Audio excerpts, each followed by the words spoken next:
हमारे साथ है हमारे न्यूज़ हेड शरद द्विवेदी जी। शरद जी, ये हमने बड़ा लंबा चौड़ा भाषण देखा है, इसे मैं भाषण कहूँगा संबोधन की जगह।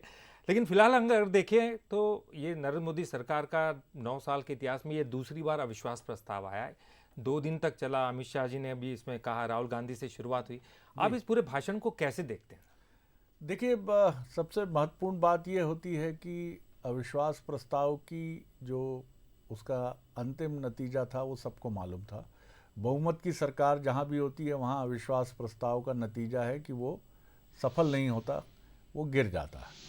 क्योंकि जिसके पास बहुमत होता है, सरकार के पास बहुमत है, तो अविश्वास प्रस्ताव का सिर्फ एक ही उद्देश्य होता है कि वो सरकार से और सरकार के मुखिया से उन विषयों पर जवाब लेने की कोशिश करे जिन विषयों को विपक्ष महत्वपूर्ण मानते हुए अविश्वास प्रस्ताव लाया है। इस मामले में हमने देखा कि पक्ष और विपक्ष के बीच में जो संवाद का ब्रिज है, सेतु है, ये एक दिन पहले भी चर्चा हम लोगों ने कही थी कि ये संवाद का जो सेतु है, ये सेतु उस तरह का नहीं रह गया है जैसा हमने आज से 10 साल पहले और 20 साल पहले, ख़ासतौर से वो लोग जो लगातार बीते 2-2.5 दशकों से संसदीय बहसों को फॉलो करते हैं, चाहे वो पत्रकार ना भी हों, आम व्यक्ति हों, उनको आज बड़ी कमी महसूस ये हुई होगी कि विपक्ष ने उस संजीदगी से प्रधानमंत्री को नहीं सुना। राहुल गांधी आए ज़रूर, सदन में उनकी प्रेजेंस तो दिखी, लेकिन शायद वो कुछ विलम्ब से आए। अपोजिशन ये तय करके आया था, इस तरह की रिपोर्ट्स पहले ही थी कि वो प्रधानमंत्री के भाषण के पूरे होने के पहले ही वो वॉकआउट करेगा।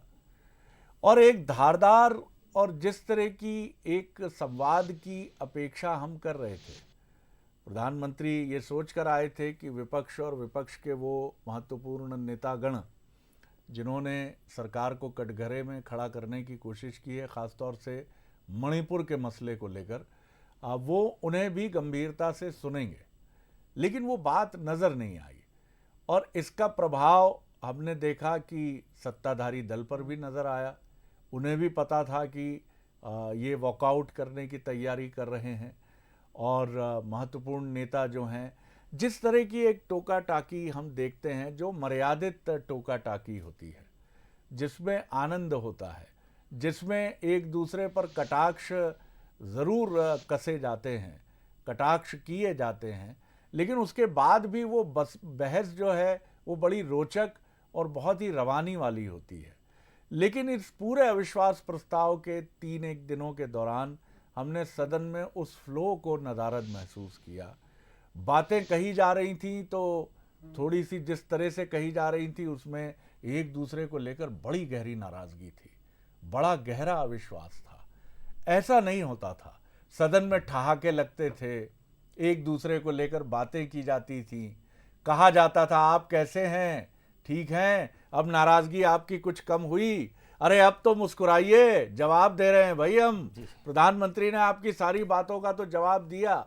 ये चिंता इसलिए थोड़ी पैदा करता है कि भारतीय लोकतंत्र की ये परंपरा हमने इसके पहले नहीं देखी। और अभी भी मैं ये नहीं कहता हूँ कि ये कोई बेहद चिंता की बात है।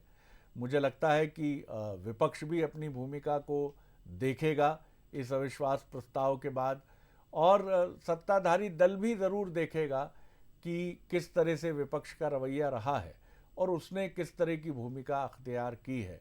लेकिन मुझे लगता है कि हमें उन फ्लोर मैनेजर्स की बड़ी ज़रूरत है दोनों तरफ से, जो एक दूसरे के बीच में समन्वय मजबूत करें और सदन की लॉबी में ये जब मिलें तो बड़ी ताकत से मिलें, हंसते हुए मिलें। क्योंकि जब सदन की लॉबी में आप अच्छे से मिलते हैं तो फिर आप बहुत अच्छे तरीके से सदन की बहसों में भी शामिल होते हैं। जी जी, बिल्कुल आप सही कह रहे हैं, क्योंकि इस तरह की स्थितियां तो हमने भी बहुत पहली बार देखी। और जैसे कि आप जिक्र कर रहे थे, वाजपेयी जी के समय भी ठहाके लगते थे, चाहे उनकी सरकार गिरने वाली हो, लेकिन तभी वो हंसते खेलते जो है पूरा विपक्ष भी दिखाई देता था और ये इनकी बातों पर लोग मुस्कुराते भी थे।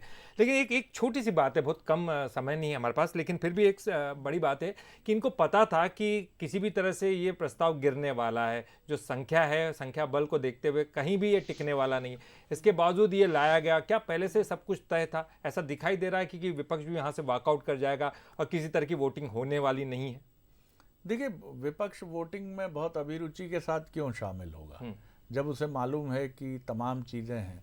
लेकिन फिर भी ये एक परंपरा का हिस्सा होता था और इससे कोई बहुत फर्क नहीं पड़ता था। ये कोई रहस्य नहीं था कि आपके पास बहुमत नहीं है। आपके पास बहुमत तो कतई नहीं है। 300 से ज़्यादा बहुमत जो है वो सरकार के पास है, आपके पास 150 तक पहुंचने में कठिनाई है। तो ये कोई रहस्य नहीं था।